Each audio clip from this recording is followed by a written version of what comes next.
साथियों, पूरे विश्व में अभी मुस्लिम बंधुओं ने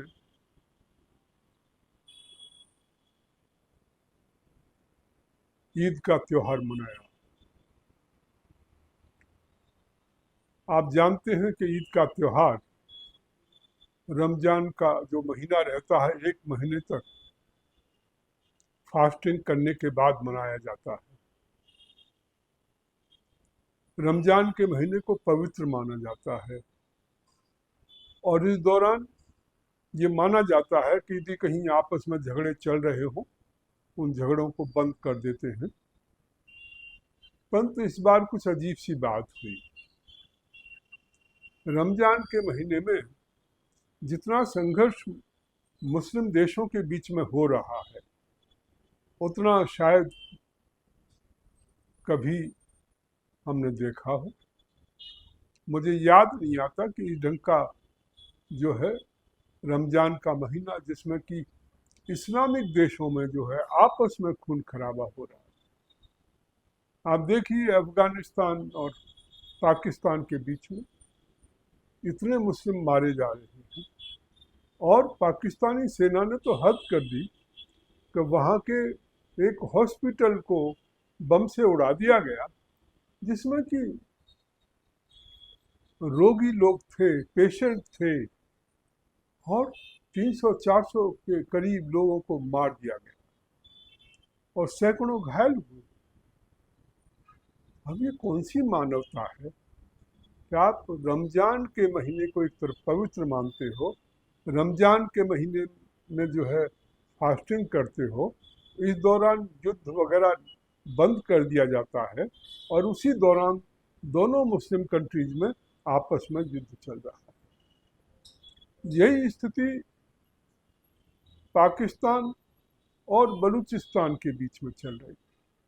बलूचिस्तान के विद्रोहियों को बार बार टारगेट पाकिस्तान की सेना कर रही है और बलूचिस्तान के विद्रोही जो है पाकिस्तान की सेना या उनको टारगेट कर रहे हैं। ईरान और मिडिल ईस्ट के जो देश हैं, उनके बीच में संघर्ष चल रहा है। बड़े अजीब से हालात जो है इस समय हो रहे हैं।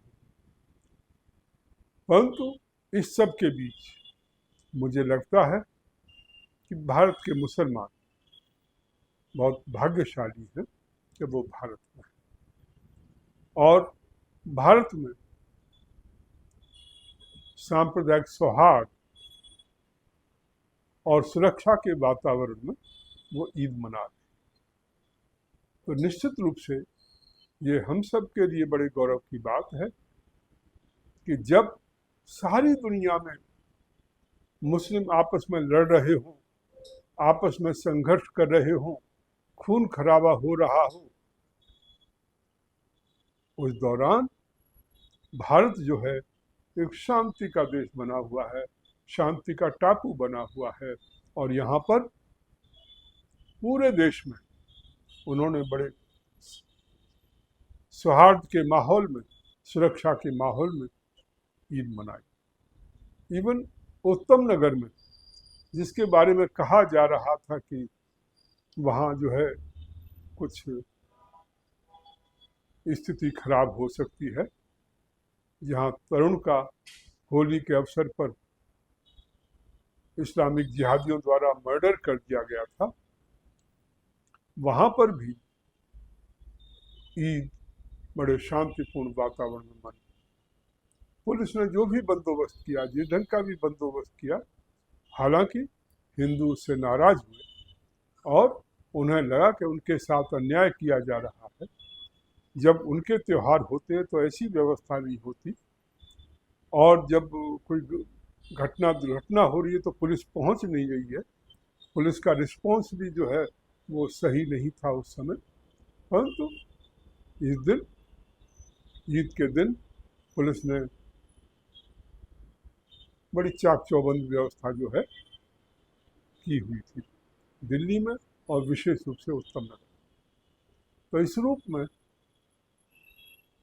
मैं महसूस करता हूँ कि हम सब के लिए गौरव की बात है कि भारत जहाँ पर सभी संप्रदायों के लोग, सभी धर्मों के लोग अपने त्योहारों को सांप्रदायिक सौहार्द के साथ